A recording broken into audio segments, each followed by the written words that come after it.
Welcome to The Shadow Side with Safriana, the podcast where we illuminate what others too often keep hidden in the dark. I'm your host, Safriana Luna, and I believe that true growth and healing happen when we're brave enough to explore the shadows. As you listen, may you find greater understanding and awareness around your personal stories and collective trends. Take care of yourself, and let's dive in. Welcome back, my friends, to another episode of The Shadow Side with Safriana. I am so delighted to be joined today by the Passionista sisters from the Passionistas Project, Amy and Nancy Harrington. Absolutely incredible human beings. I can't wait to have this conversation and to let you get to know them some here. And yeah, we're just going to be talking about creating inclusive communities today and some of the shadow sides that come with that. So Amy, if you would be so kind as to introduce yourself, please. Sure. I'm Amy Harrington, and I am the co-founder of the Passionistas Project, along with my gorgeous and wonderful sister, Nancy.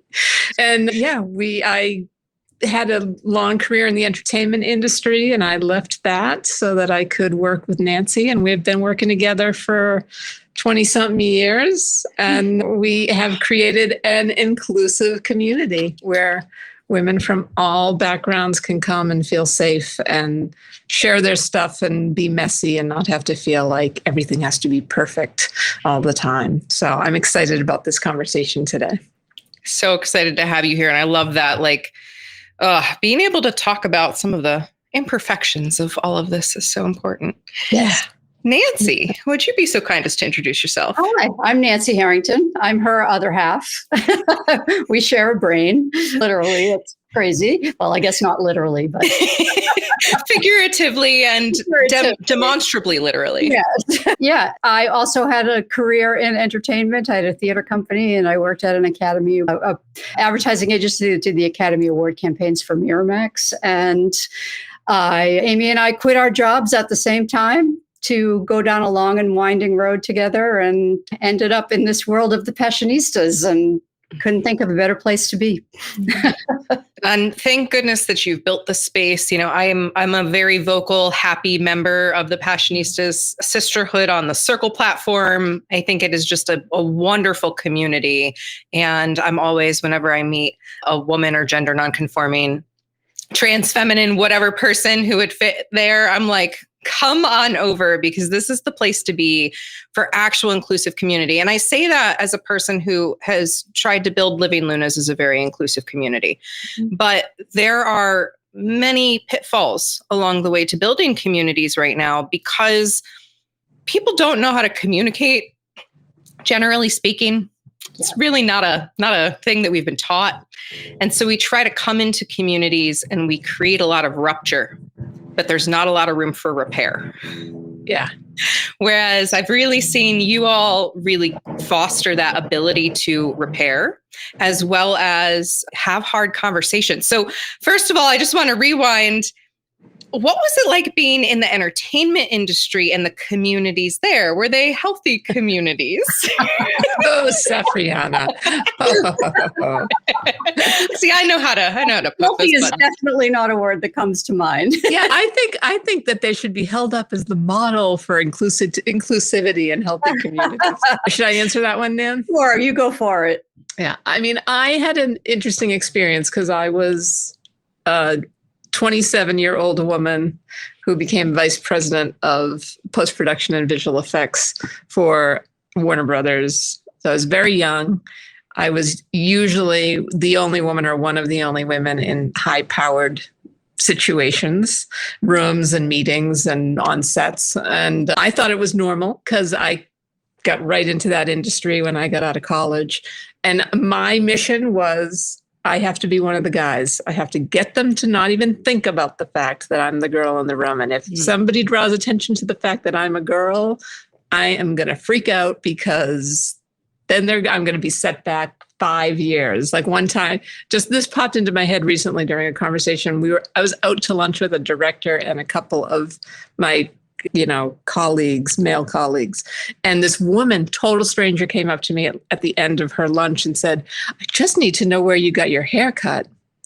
And I was mortified. And I felt like, oh, I've worked for 7 years to like get these guys not to think about the fact that I have long hair and that I get a cut and that I'm a girl. And, they didn't think twice about it after she left the table. But for me, it was like the most devastating experience because now I was not one of the guys. So it was on one level, it was great. They did treat me like one of them. I took a long time with some of them, but they treated me really well. I never had a bad situation. I never had a Me Too moment, any of that. But it was the only way to be included was to conform to who I thought, how can I be the guy in the room too? Yeah. Wow. That conformity piece is huge here. And I'm sure we're going to get into some of that today because that is the kicker for a lot of our issues right now is people trying to conform. Yeah. But to have to condense ourselves into these like small little box facsimiles of ourselves, like it's not even who we really are. It's just like a little carbon copy of what society wants us to be. And trying to fit into that, again, doesn't build community. No. Because communities are full of all kinds of different kinds of people. Cults, different story. Communities, all kinds of different people. So, yes. I'm curious, coming out of that industry, what really inspired the two of you to like go for building the kind of community you've now built? What was the reasoning or the, the heart drive behind that you were like, okay, completely scrapping these careers, we're building a community? It was a leap of faith. What caused you to take that leap? It was a leap of faith. And I can sum it up in 2 words that I hate to have pass my lips, but Donald Trump. When Donald Trump was running and everything was crazy, we're like, the first time, what do we do? How do we do this? And then the Me Too movement happened. And then the Time's Up movement happened. And we were like, we need to do something to help women. This is, we can't just sit idly by and watch this happen. So we weren't exactly sure what that was. And at the time, we were celebrity interviewers. We've done 1,500 interviews on the red carpet and archival interviews. And so we were like, well, let's use our skills. Let's interview women. So we started a podcast, and that has led us down this road to build the community. But as we were starting the podcast and talking, one of the things we did when we started it was we asked every woman to nominate somebody else to be on the podcast. So it led us down this incredible road to women that we never would have met ordinarily, and really opened our eyes to, what's going on out there in the world. Because we did come from a place of privilege and not always exposed personally to these stories. And so the more we heard the stories, the more we were like, okay, podcast is not enough. So we started our annual Women's Equality Summit, and that's where we really started focusing on bringing women from marginalized communities together so that they could share their stories, because there was no place for them to have a voice. And so we just wanted to give them the platform to tell their stories and to talk to one another and find the common ground, see the things that they're not experiencing, that the other women in communities experience, but also just come together to support one another and lift each other up. And last year we brought that even further by making the online community. I was blown away when I recently realized you had just hit your year anniversary of the actual community, because again, I was introduced to you through the podcast nomination. A friend of mine was on your podcast and was like, you need to meet them. And you all were busy for like a year, I think, almost. Right. Because it was when Nancy was sick. Oh my gosh. Yeah. And so there was this chunk of time where we didn't communicate. And then you all came back in with the community had just kind of really gotten up and going. And then it took a little while for me to fully get involved, but you've built such an incredible thing. And, Nancy, what you just spoke to about helping people find the common ground. Mm-hmm. And the reason being Donald J. Trump and all of his, whatever we want to call it, his reality of whatever he's living, building inclusive communities means building community and having space open in community for people who might disagree with us about all kinds of things. Yeah. And you've demonstrated how to do that so beautifully with just like talking about, we can have this community if we can talk as a community. But how did the two of you decide, like, we're going to take a stand in this and create an inclusive community that can invite all people in as long as they can kind of play ball? Yeah. I mean, I think I can imagine at this point in our lives, with all of the stories we have heard from the women that we know, I couldn't imagine not doing it. I couldn't imagine not waking up every morning and wanting to help people. And that's really, for us, what it's about, and not in a, we're so lucky and we want to take care of the little people, or the people who are, struggling with this, or the people who are, it's not about that. It's about, like, there's a woman in the community who is Latina and she has family that are struggling with immigration issues. She's personally struggling with immigration issues. We know her, we know the story behind it all. And I can't watch the news and not think about her.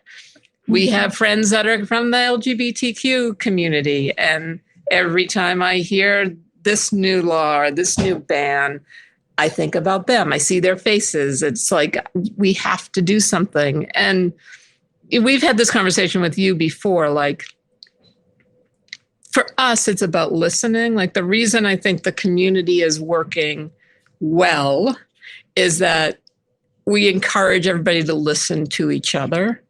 And it's like, you may not connect to every element of what's happening, what people are saying. Something might really not sit well with you and might be something that you'd love to just, like, start that Facebook nasty, spiteful conversation about.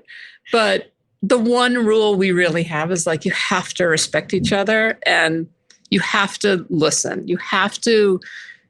How can you listen to someone's story who's struggling and know them, get to know them in this space, and not care enough to want to do something? Yeah. Nancy, is there anything you want to follow up with on that? Yeah, I just want to say, to be real, it's hard. It's a challenge. It's really hard to be inclusive when inclusivity is under attack, literally under attack. Great point. You can't get through a day without seeing a headline about some other DEI, being stripped from this or that. Like, it's really under attack. And the thing that Amy and I struggled with, we are obviously very left-leaning people, but inclusivity means everybody. And so therefore we need to also be inclusive of the people we don't agree with. And that can be very challenging. But like Amy said, the way to do that is to listen and to open your heart and find the common ground, but it's challenging. It's hard. There are days where it's really it's like, you just can't, it's just there in your face all the time, that inclusivity is a bad thing. Like, I lose my words. I mean, it's very hard to have words around the dismantling of celebrating our differences. That's so much of what I'm here to do, is celebrate our differences. How cool. Like, this is a beautiful bouquet back here. It's all yellow daffodils. They look all the same. It's very pretty. Smells great. But it's also so beautiful to mix them in with bright orange blooms and roses like yours in the background. Yes, peonies and just spring colors, right? Like, diversity brings beauty and meaning and collaboration to life. And the conformity doesn't, it just breeds more conformity. And that's very boring in the long run. I don't know why people want to be really bored in the long run. But I want to talk to this difficulty, right? in creating inclusive spaces, because I myself have had some people really misunderstand me and think that I'm being a quote centrist that doesn't stand for anything at times. By creating spaces to have the conversations. So I really want to speak to the difference between creating spaces to have the conversations with everybody and the sometimes necessary need to cut people out if they can't be tolerant, because there's this paradox of intolerance. Like, we have to tolerate the intolerant. No, we don't have to. So how do you approach that? Any thoughts on that? Yeah, I think you hit it on the head. It's tolerance. And, like Amy said, one of our only rules is kindness. And so I think we approach everything from that perspective. Like, if you can't be kind, then we do not want you here. I don't care what your views are, but just if you're a person who doesn't understand how to be kind, then you are definitely not our people. And so whatever side of the aisle you're on, that doesn't matter. It's, our community is about bringing people together, listening to each other, and helping each other, supporting each other. Mm-hmm. Yeah. And I also think people weed themselves out. Part of the concept here with Nancy and I that we have is like, if somebody does something that's inappropriate, we would tell them to leave. And we have not had to do that. That really has not been an issue. But there are some people that have chosen to leave. And we say what our, friend Dia Bondi always tells us, which is, these are not our people. And if they don't feel comfortable, then that's fine. They can go find a space where they do feel comfortable, or they can create a space where they don't feel comfortable. We are going to have these conversations. We're not going to tell people not to post them. And what we find for the most part is people won't engage if it's something that they're really against, or really, I think part of the challenge for like white women especially is we have a lot of women in the community who are there because they want to be socially conscious. A lot of them came from this group, Red, Wine, and Blue, who it's like a women's political action group. And they don't engage as much as I thought they would. And I think it's because they're afraid to say the wrong thing. Mm.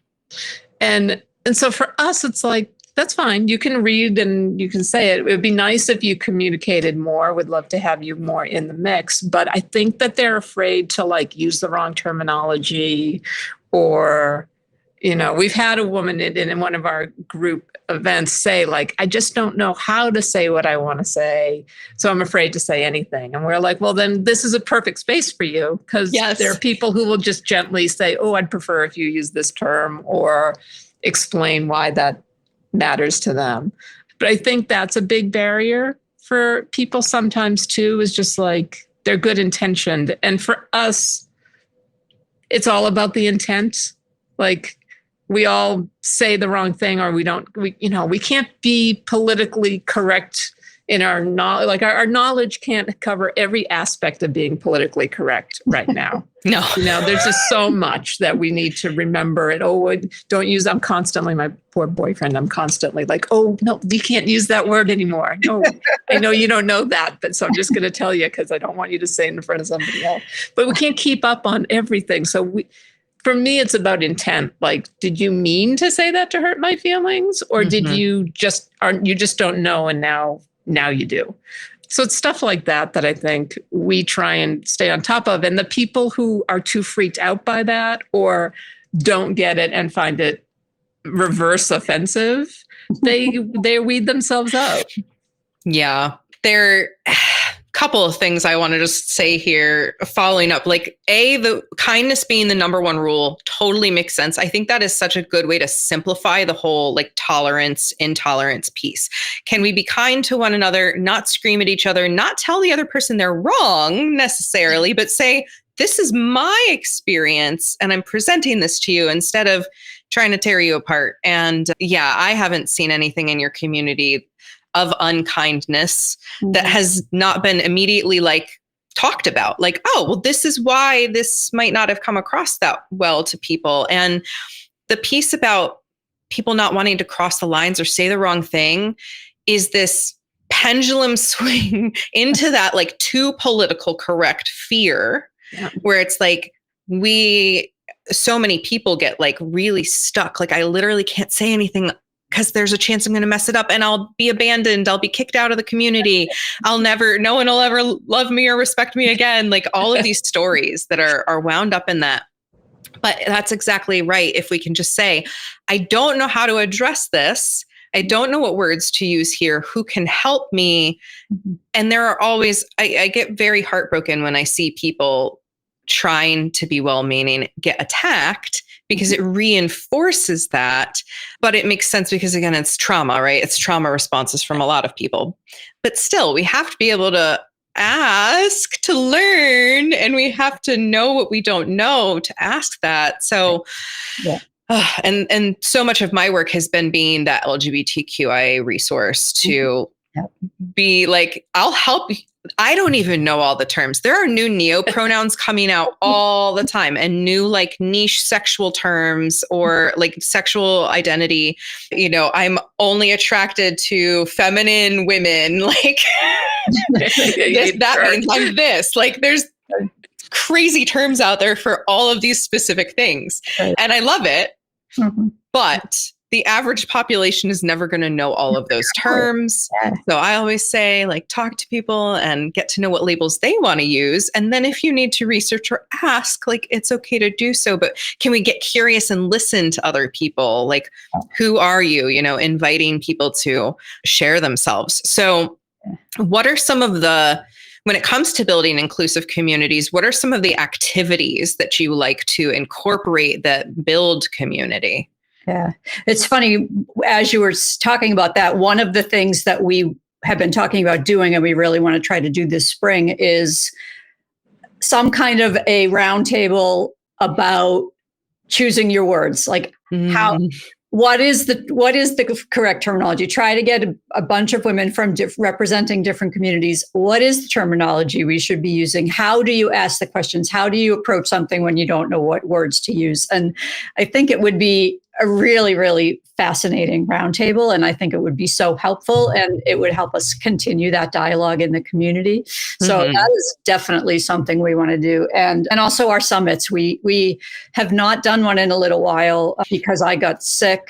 And then last year was just crazy catching up. I feel like it took us a whole year to catch up from me being sick, but we are going to be doing a summit this year. And those are just beautiful, where we bring the women from different communities together. And those conversations are just so spectacular. And what else, Amy? What other things are we doing?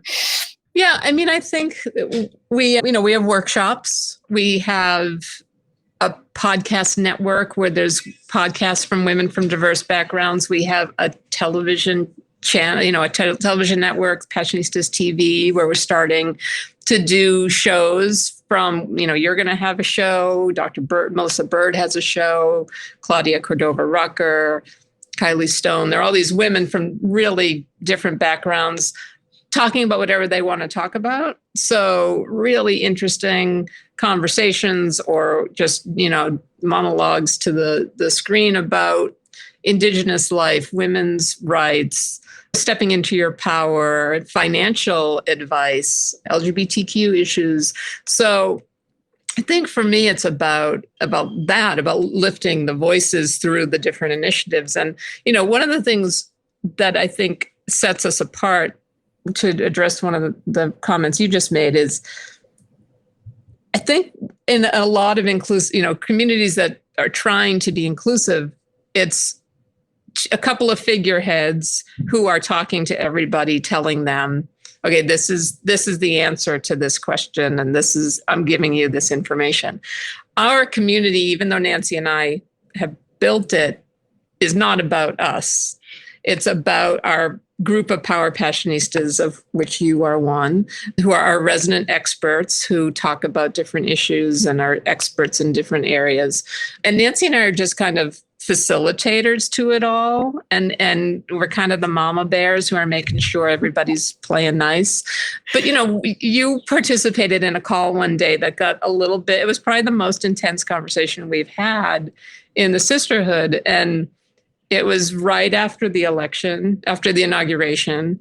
Everybody was very sensitive, and understandably so. And it got a little bit intense. And there was this moment of like, do we step in and answer these questions that are being raised, or do we let the women from the various communities speak for themselves?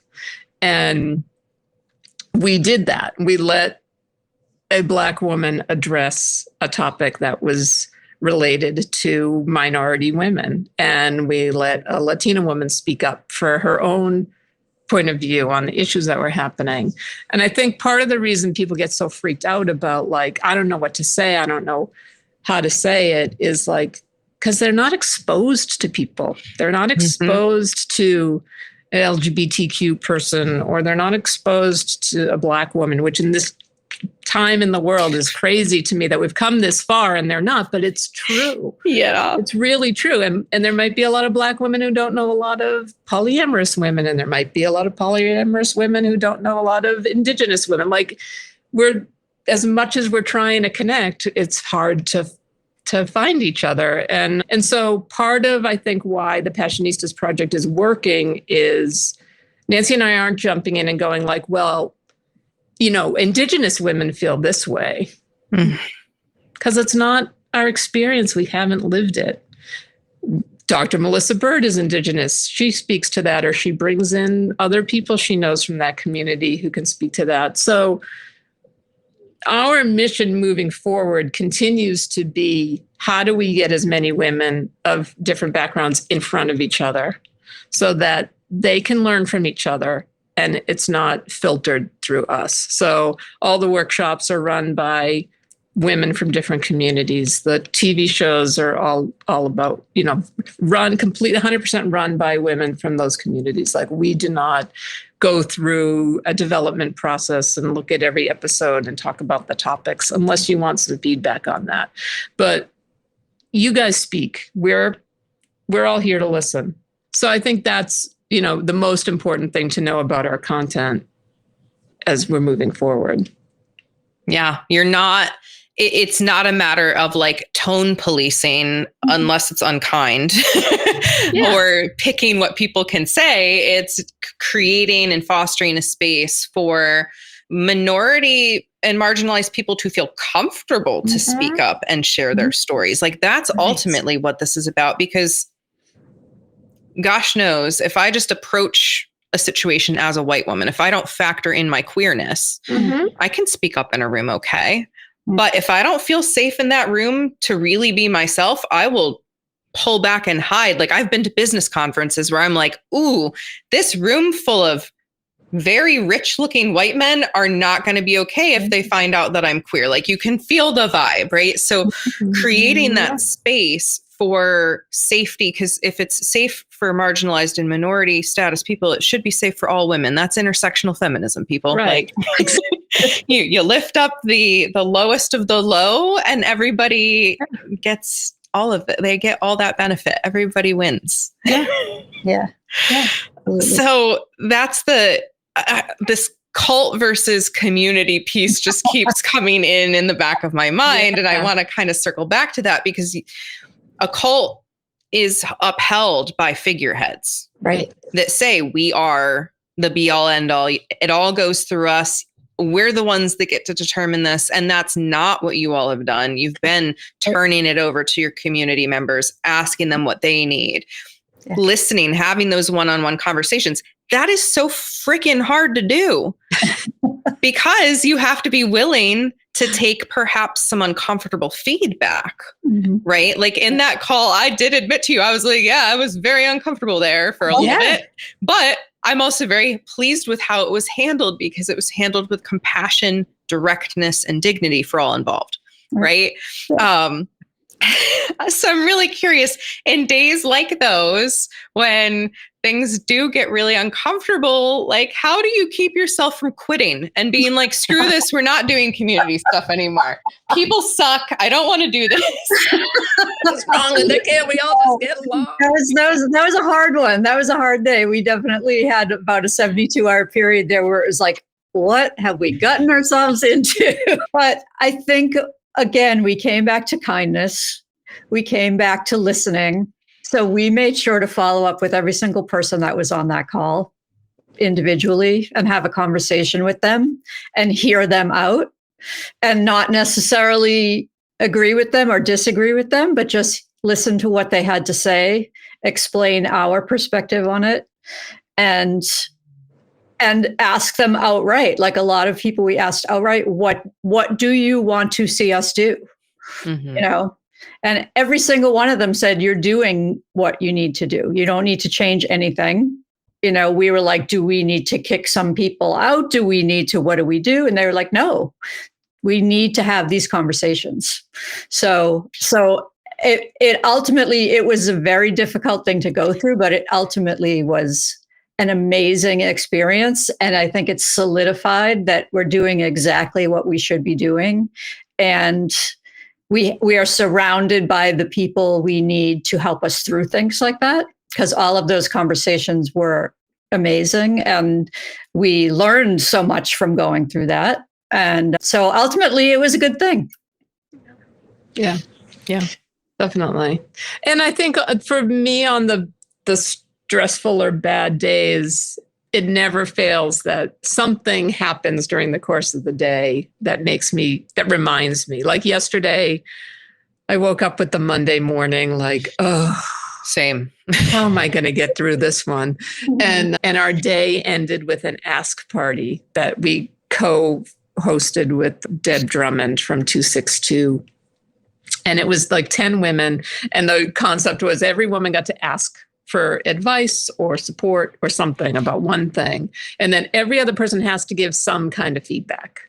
And it was beautiful. It was part our community, part her community. And there are some crossover people in there. And I just sat back and I was just like, you know, a friend of ours who's been struggling financially and she scraped the money together, you know, the $18 to come to this and like really scraped the money together. And I felt so badly that she was paying. And I'm like, I hope this works out. She like sold a product for $40. And it was like, she made the money back. And all these other women were like, you should contact me because I can get you into this. And you should contact me because I have an idea to connect you with these people.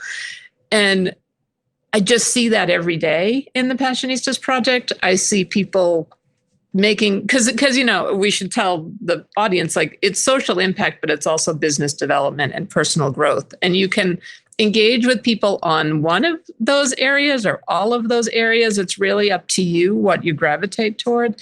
And we've seen women make friendships, like someone we know who just moved to a new state and town. There's another Passionista there, and they've already gone out for coffee. We've seen people make business deals. We've seen people sign up for other people's courses and have personal growth. And so to know that it's working on that level.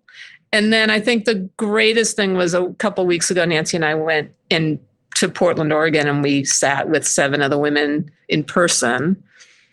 And we've done that in New York, and we've done it a little bit in LA. And it's like to see 7 women who some knew each other a little bit, some were totally strangers when they walked in, all exchanging phone numbers, all connecting on different levels. And like women that we know need connection are feeling alone.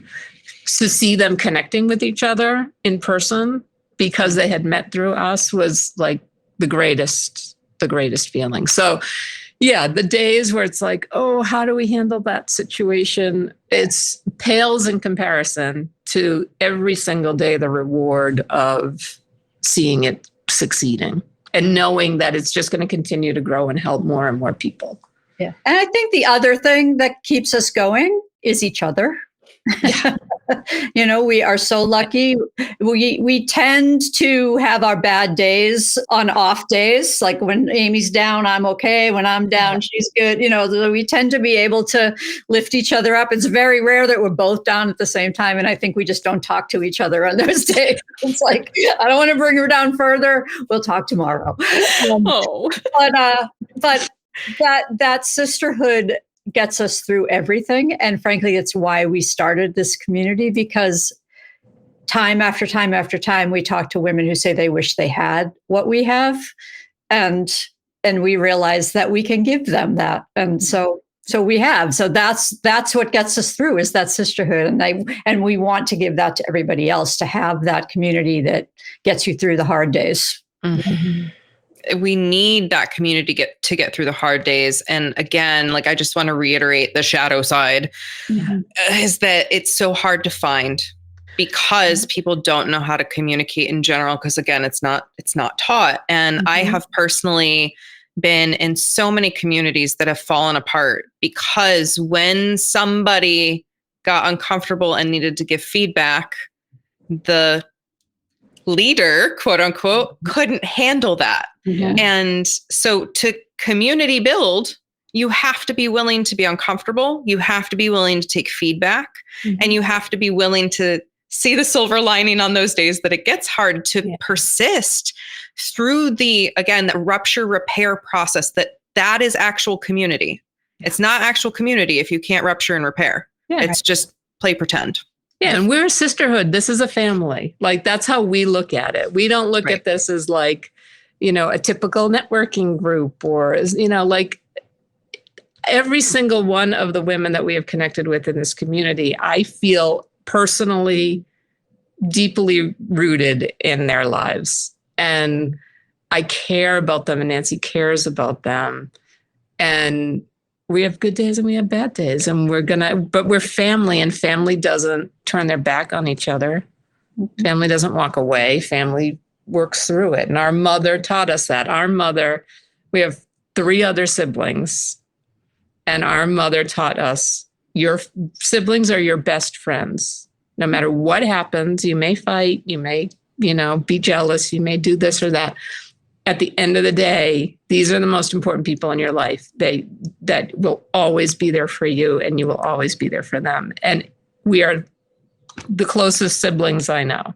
And I love them more than any other human beings on the planet. And that's how I feel about our Passionistas sisters. I would do anything that I can in my power to make their lives better, because that's what family does. Yeah. And the other interesting thing you were saying, cult versus community. I think the other thing is that the key to what we're doing is Amy and I don't have big ego. Yeah, you can't. We really, when we first started it, we're like, we're not going to be on camera. We're not going to let anybody see us. Someone called us one day and was like, it doesn't say your names anywhere on your website. You really ought to at least mention your name somewhere. We started this as like, we are behind the scenes people. This is about the community. And over time, we realized that we had to step forward. We had to make it about us to draw people in, but it's still to this day not about us. And I would be very, very happy if it gets to the point where it's so flourishing because of the women in the community doing things that we do take more of a backseat to it, But I think that's part of the reason why it's definitely the reason why it's not a cult, but I think it's part of the reason why it's a successful community is because it's not about us. We don't make it about us. Yeah. Decentering leadership as the hierarchy, right? Yeah. It's a circle, not a pyramid. Amy, I just want to bounce back to the family piece, because I know so many people do not have that experience with their biological family, and to just redefine for people, right, whether it is biological or chosen family, that's exactly what we are looking for in who we call our family, is that they have our back and they love us unconditionally and they support us and cheer us on even in the bad days, maybe especially on the bad days, with non-judgment and just openness and a little bit of an eye roll and you move on.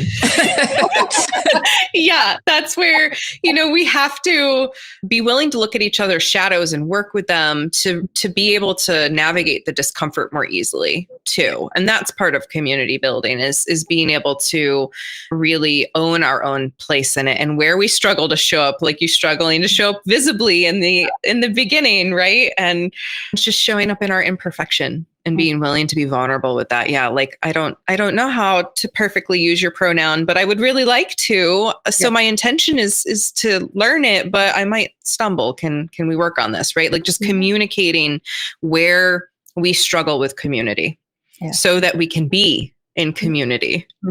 So is there anything, I'm just curious if there's anything else that you want to share, whether it's about like a tip for building community, a pitfall warning for building community when it comes to people creating their inclusive communities.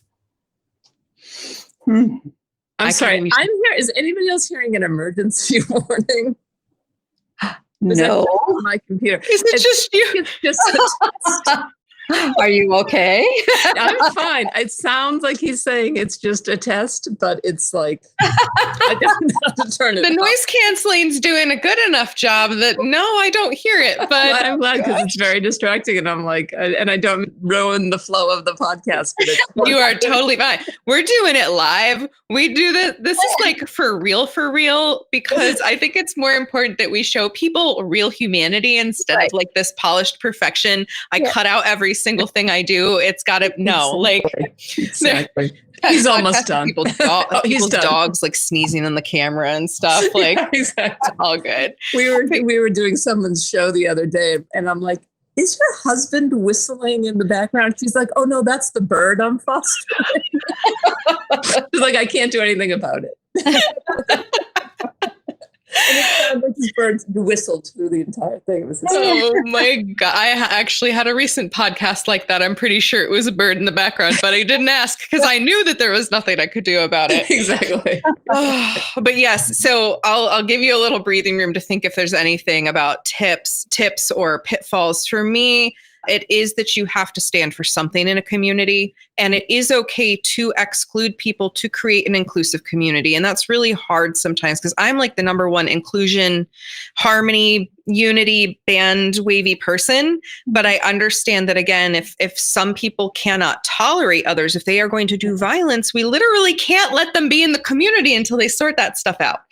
And so creating inclusive community, Passionistas, for example, is for women and gender nonconforming, like trans feminine people. Absolutely. So there is the exclusion of that man energy. Totally. Which is necessary for you to create the kind of community you're trying to create, where these marginalized individual populations can come forward in. Right. And support one another. So I think it is really important that we acknowledge, like, sometimes it's not as cut and dry as just everybody's included. Yeah. But that's hard. I just had a revelation. I think it just, by you saying that about excluding the male energy, I realized that the women that are, let's just say, problematic in the community, the women who end up weeding themselves out, the women who don't necessarily fit, are the women who buy into the myth of that male energy being the way the world needs to run. Interesting. You know? That makes sense. And they're the ones that are weeding themselves out because they don't feel comfortable in our community. It's not that we're not making people feel comfortable. They don't feel comfortable because they're buying into that patriarchal myth. Patriarchy. Yep, that's exactly right. It'll get you every time. I've written whole books now about my opinions on the patriarchy. So it is interesting. I think that the ones who have weeded themselves out have been surprising to me in the fact that they weren't that engaged. And they were kind of making an assumption that we weren't being inclusive because we weren't they were feeling like they were being targeted as not being welcome because other people had other views. And that no one was like cheerleading for their views, whereas everybody's kind of cheerleading for each other right now. Like, yes, we're behind you. Yes, we're supporting you. And no one was kind of cheerleading for the other side. Yeah. You know? And it felt badly that people would feel like we weren't being inclusive, because you do want everybody to feel like they're safe. But for me, it's always about making sure the most marginalized, the people most in need of community feel safest first and foremost. Mhm. And also, I'm always just going to express my genuine personal opinion about things. I'm not going to sugarcoat how I feel to try and make someone feel better about what they may feel differently on a topic. Yeah. But the people that weeded themselves out kind of made this point, like, there's a community that says they're inclusive, but they're not, and they only want to hear one point of view. And if you don't have their point of view, then you're not treated inclusively in this community. And that stung. That's the first thing that's really stung, because it was like, it's hard to, you can't include everybody. Not everybody is going to feel like it's their space, right? They're not going to connect to it. But for someone to say that we're not being inclusive and that we're only listening to one opinion, I had to sit with that for a while. Mm-hmm. So it's like, if that's true, then we need to change something. Like, that's a big, bold statement about the core of what we're trying to do. And so I sat with myself for a bit and I was like, okay, who are the people that are involved? Whose opinions am I listening to? Who am I influenced by in our community? And that's when I was like, well, I'm influenced by the women from the various, racial backgrounds that are unique to my experience. I'm bolstered by the women from the LGBTQ community and the non-binary people. I'm connecting with the women of a certain age who are feeling like they're in this major transition in their lives and they're trying to figure stuff out. And I started to go through all of I put a face to everything I was thinking. And it was the most diverse, beautiful group of people, not only like racially or sexual orientation, but just as human beings, like just really different, someone who had served in the army and someone who's a psychic and someone who, is an artist. And it was like, I think those are pretty diverse people from really different backgrounds who have the common goal of making lives better for each other. So if the people who don't think we're being inclusive feel like they're not included, is that more on them and what they're bringing to the conversation, or on the rest of us and how we're playing with each other? Yeah. And it took me a few days, and it still pops up. This happened like 6 or 7 weeks ago, and it still pops up. Like every once in a while, I'll be like, but is it, Then I go back to that place. Like, I think we have a pretty damn beautiful, inclusive group of people who are the ones I want to spend my day with. Yeah. And ultimately, as much as the community is not about us, we benefit from it more than anybody. So if I'm going to put all my energy into it, I'm going to put in the energy to make this group of women and non-binary people feel welcome and safe. Yes. And I stand with you. I know. And stand with you for that.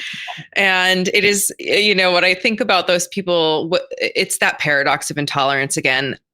If you're not making space for me to spout that we should be uninclusive on a global scale of certain kinds of people, that's not inclusive either, right? It's that you have to take that stand for something in your community, and you've taken the stand for all sorts of people should be allowed to flourish, exist, live with dignity, show up authentically, have their basic needs met, not be targeted for the color of their skin or their sexual orientation or their gender or their religion or any of that. So it's a hard line to stand in right now.